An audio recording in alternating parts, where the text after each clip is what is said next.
곳을 떠나라는 말로 시작됩니다. 블레셋을 떠난 후의 일이다라는 말이죠. 지난주에 본 것처럼 다윗은 사울을 피해 원수의 나라 블레셋으로 피신합니다.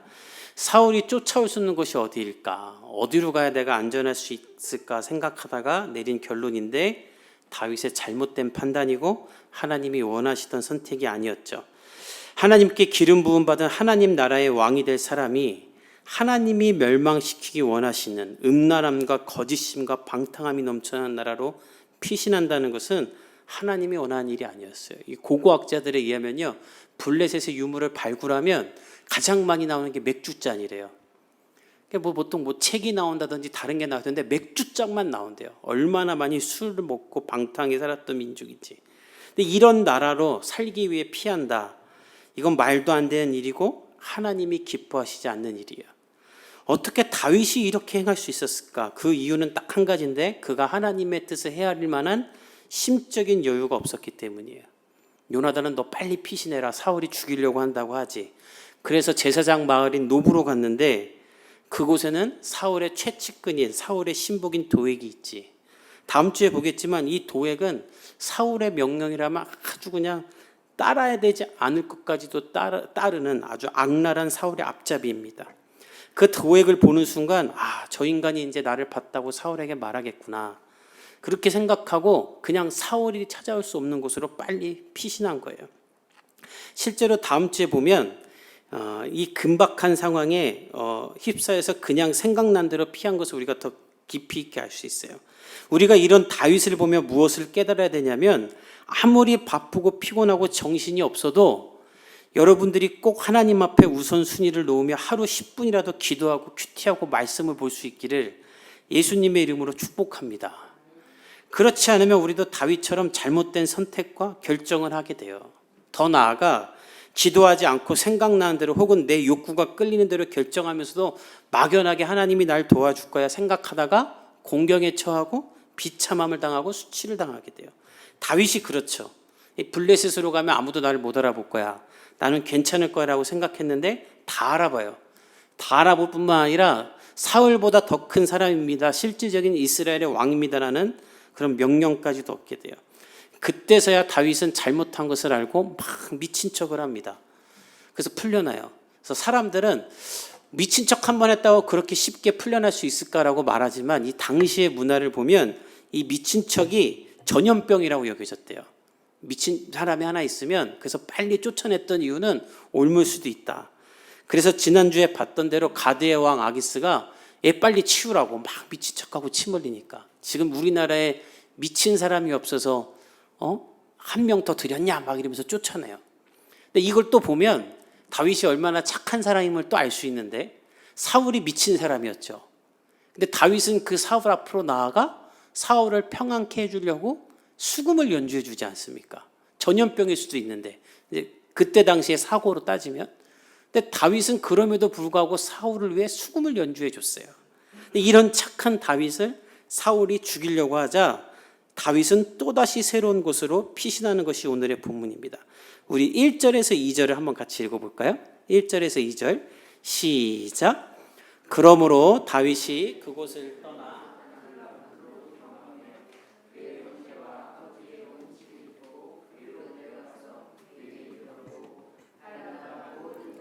빚진 모든 자와 마음이 원통한 자가 다 그에게로 모였고 그는 그들의 우두머리가 되었는데 그와 함께한 자가 400명가량이었더라. 다윗이 그곳을 떠났다는 말은 이 가드에서 도망쳐 나왔다는 말이에요. 그리고 아둘람 굴로 향합니다. 이 굴은 어디 있는 굴이며 어떻게 생겼는가? 우리가 어렸을 때부터 교회를 다닌 사람들이라면 많이 들었던 굴인데 제가 영상을 하나 준비해서 이 굴이 실제로 어떤 굴인지. 근데 영상이 제가 원하는 영상이 없더라고요. 이 굴을 탐험한 사람들의 영상이랑 막 엉덩이 나오고 야 비껴 막 이런 거 나오고 그래가지고 제가 영상 한 4개를 편집해서 어떤 영상인지만 알 수 있도록 만들었어요. 우리 잠깐 한번 보도록 하겠습니다.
재밌게 생긴 동네예요.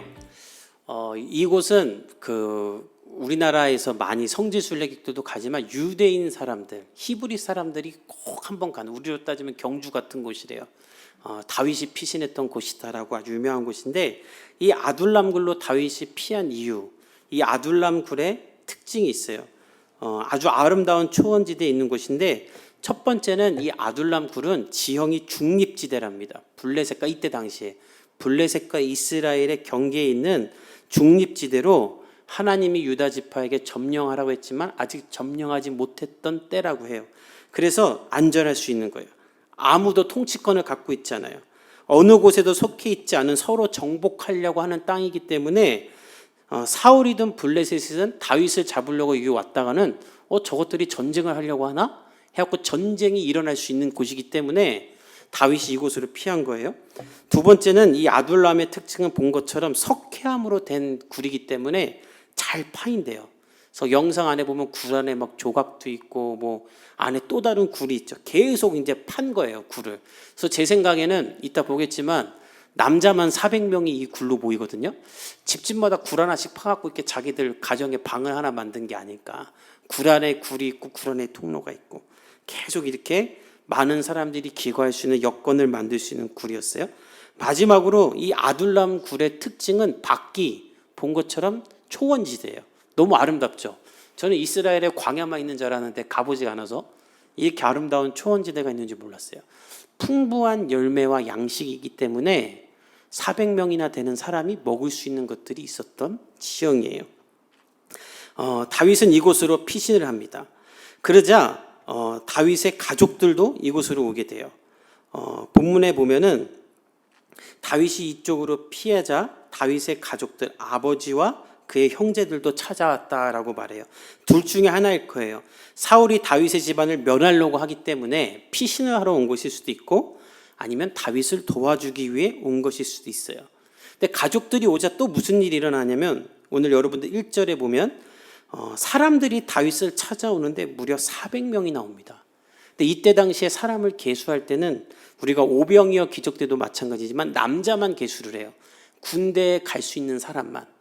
그래서 남자를 제외한 인원을 따지면 최소한 1000명에서 2000명이 되었을 것이다라고 학자들은 추정을 합니다. 그러니까 어마어마한 숫자가 다윗을 찾아온 거예요. 왜 그들이 다윗을 찾아왔는가? 다윗은 더 이상 이스라엘의 영웅도 희망도 아니고 방역자요 도망자며 버림받은 사람인데, 이 사람들이 왜 다윗을 찾아왔냐면 그들도 모두 다윗과 같은 사람들이기 때문이에요. 오늘 본문에 보면 이 찾아온 사람들이 어떤 사람들이라 그래요? 환난을 당한 사람, 빚진 사람, 원한을 품은 이렇게 마음에 고통이 있는 사람들이라 그래요.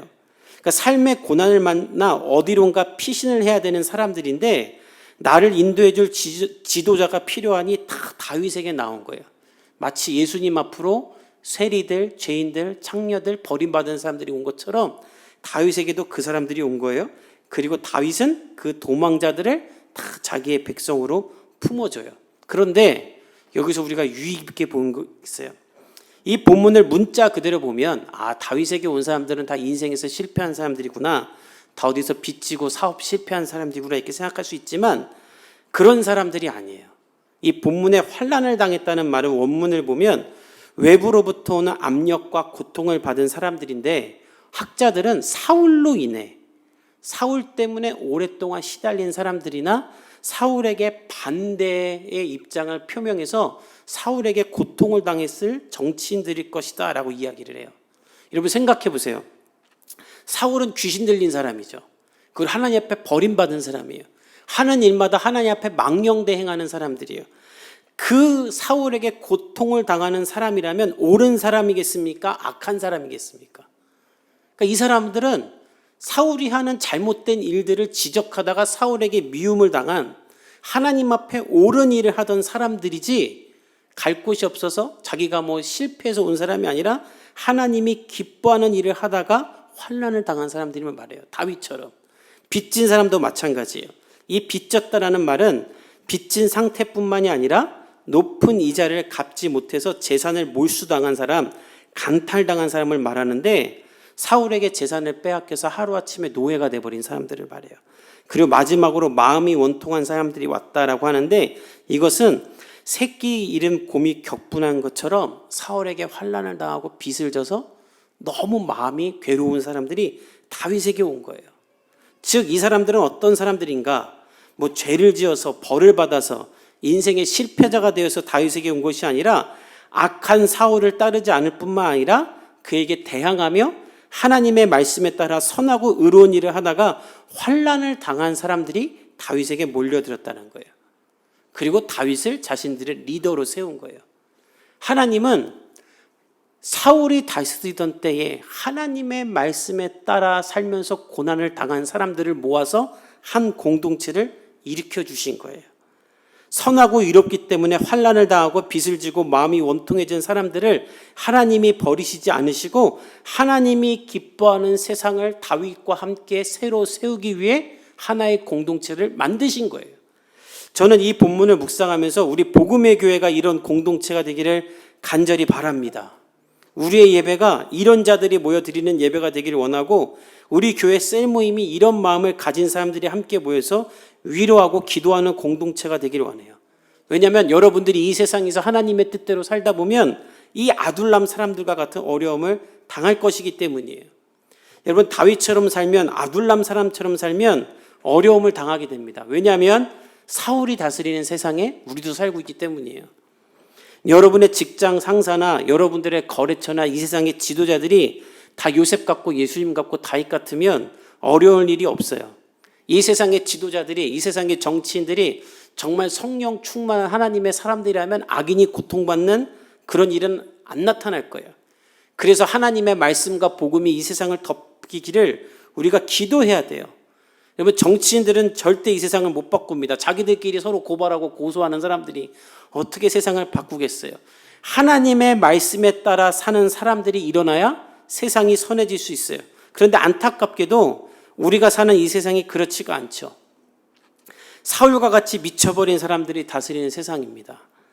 권력에 미쳐서 살고 돈에 미쳐서 살고 쾌락과 자기 자랑과 허세가 가득한 이 세상에서 우리가 하나님의 말씀에 따라 사는 것이 쉽지가 않아요. 그리고 하나님의 말씀에 따라 살려고 하다 보면 어려움과 환난을 당할 수가 있어요. 그때마다 하나님을 향한 믿음을 포기하지 않고 하나님이 높여 쓰시는 사람으로 준비되려면 우리 교회가 서로를 위해 기도해주고 보듬어주는, 함께 신앙을 지켜나가는 아둘람 공동체가 돼야만 해요. 저는 우리 복음의 교회가 그렇게 되기를 예수님의 이름으로 축복합니다. 이 세상의 악함을 서로 이야기하고 이 세상에 소망이 없음을 서로 깨닫고 우리가 이 세상을 바꿀 능력과 힘을 얻도록 서로가 함께 기도해야 돼요. 지금은 우리가 미약하고 아무것도 못할지 몰라도 하나님이 도망자인 다윗을 통해 이스라엘을 하나님이 기뻐하시는 정의와 공의가 가득한 나라로 만드신 것처럼 우리를 통해 그렇게 하시기를 꿈꾸며 기도하고 그렇게 나아가야 돼요.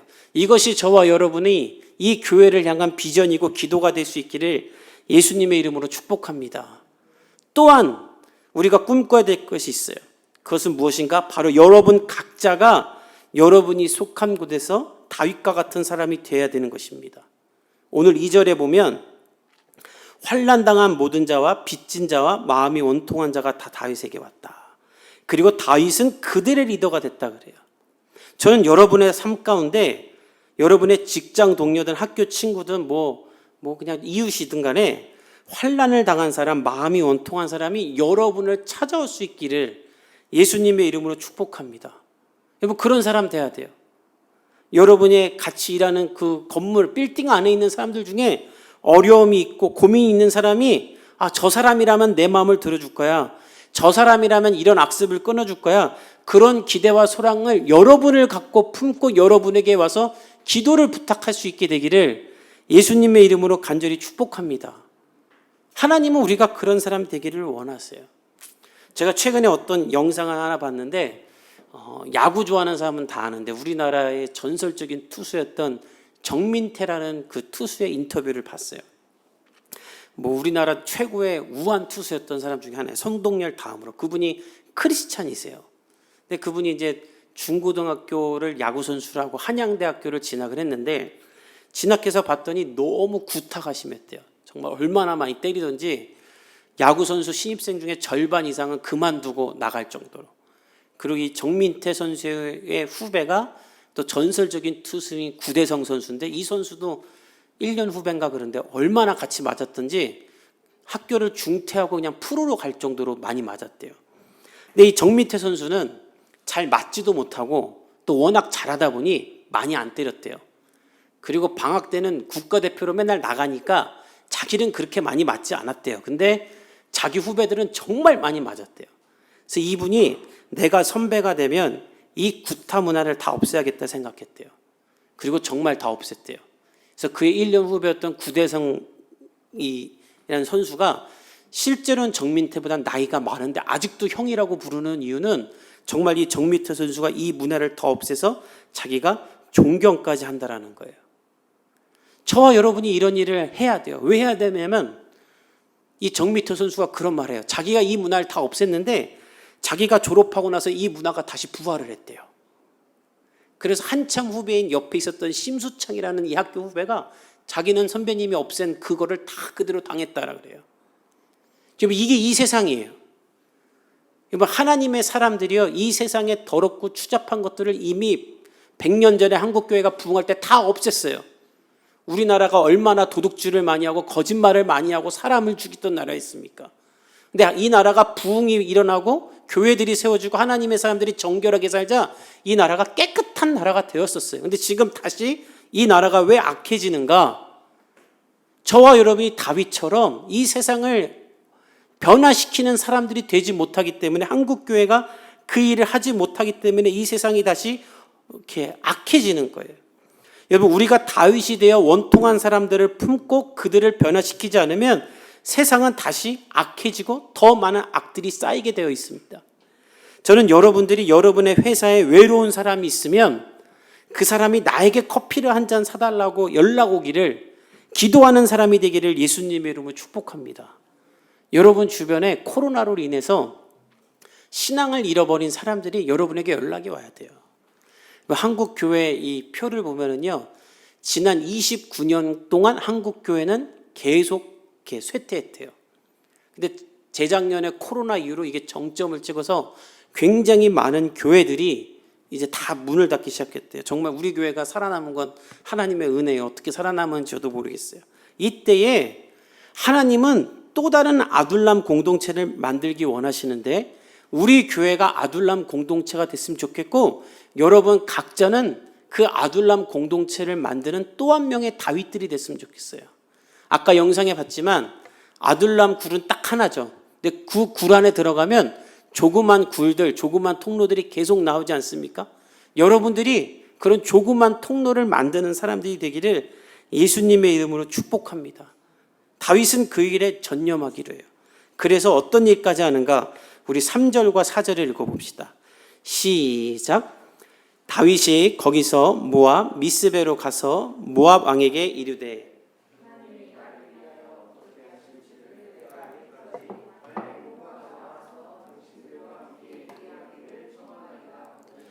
부모를 인도하여 모압 왕 앞에까지 나아갔더니 그들은 다윗이 요새에 있을 동안에 모압 왕과 함께 있었더라. 남자만 400명 다 합치면 1000명이 훨씬 넘는 사람들이 다윗에게 오자 다윗이 가장 먼저 한 일은 무엇인가? 부모님을 모시고 모압으로 가요. 이 모압은 이방 나라지만 다윗의 조상들과 아주 혈연 관계, 아주 먼 친척 관계예요. 룻기에 보면 이 다윗의 조상들이 사사시대 때 흉년이 와서 이 모압으로 이주한 바가 있었고 다윗의 증조모가 되는 룻 또한 모압 출신입니다. 이런 인연이 있기 때문에 부모를 여기다 가서 맡겨요. 왜냐하면 자기가 지금 도망자 신분이니까 부모님을 같이 이렇게 도망 다니게 할 수는 없잖아요. 그래서 안전해질 때까지 부모님을 여기다 맡기는 거예요. 그런데 더 큰 이유가 있어요. 그것은 무엇인가? 자신의 사명을 감당하기 위해서요. 지금 다윗에게는 수천 명의 백성이 생겼어요. 하나님이 나에게 맡겨주신 사람들이에요. 그들과 함께 이제 하나님의 나라를 세워야 돼요. 근데 문제는 사람도 있고 요새도 있는데 이제 뭘 해야 될지 몰라요. 3절에 보면 다윗이 모압 왕에게 이런 말을 해요. 하나님이 나를 위해 어떻게 하실지 내가 모르겠다. 이 말은 무슨 뜻이냐면 이젠 더 이상 나는 내 뜻대로 내 생각대로 판단해서 이리저리 피신할 생각이 없다. 내가 이미 그런 실수를 했다. 철저히 하나님의 뜻에 따라 내가 따라 움직이려고 결단을 하는데 우리 부모님을 내가 모시고 다니기엔 짐이 된다. 또 안전하지도 않다. 그래서 나는 내 사명을 감당하기에 부모님을 당신에게 맡기고 싶다라는 거예요.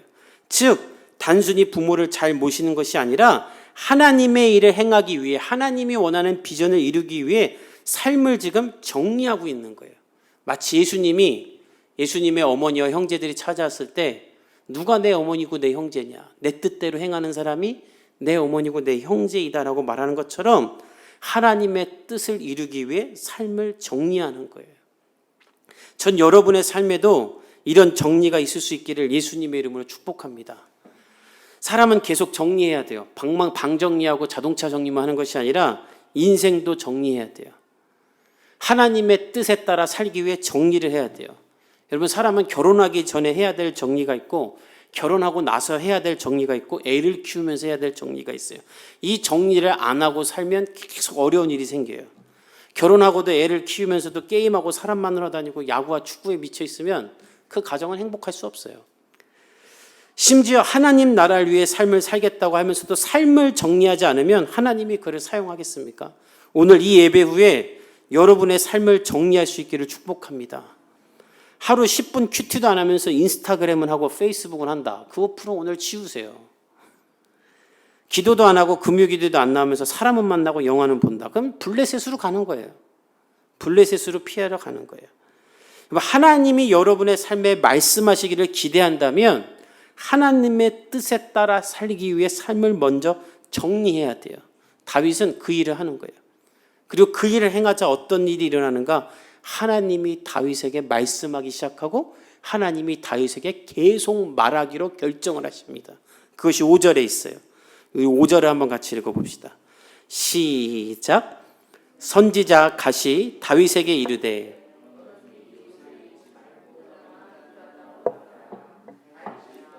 헤렛수풀에 이르니라.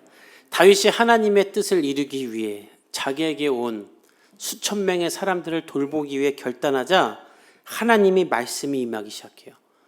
방금 전에 다윗은 모압 왕에 가서 그랬죠. 하나님이 나를 어디로 인도할지 모르겠다.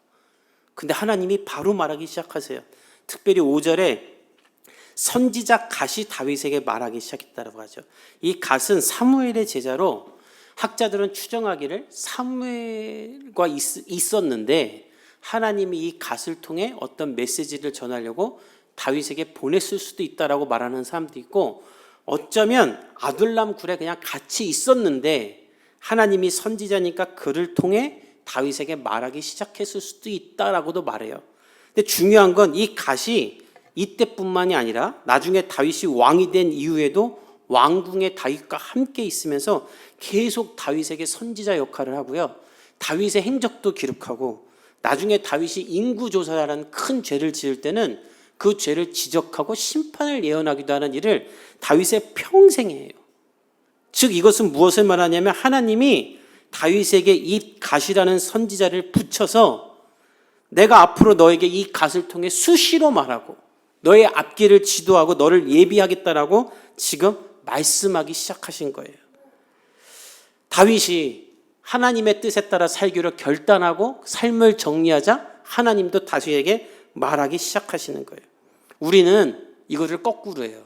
하나님이 먼저 나에게 응답을 해주시면 하나님이 나에게 말을 해주시면 제가 그때 하나님의 뜻에 따라 하겠습니다. 근데 아니라는 거예요. 하나님은 나의 음성을 들으려면 먼저 정리하라는 거예요. 시간도 물질도 마음도 하나님의 것을 먼저 구별해 놓고 다른 것은 정리를 해놔야 그래야 하나님의 음성을 들을 수 있는 것이지 하나님이 나에게 뭔가를 보여주시면 제가 하겠다 이게 아니라는 거예요. 전 여러분의 삶 가운데 하나님의 음성이 들릴 수 있도록 여러분이 먼저 삶을 정리하기를 예수님의 이름으로 축복합니다. 말씀을 정리하겠습니다. 다윗은 아둘람 굴로 피신해요.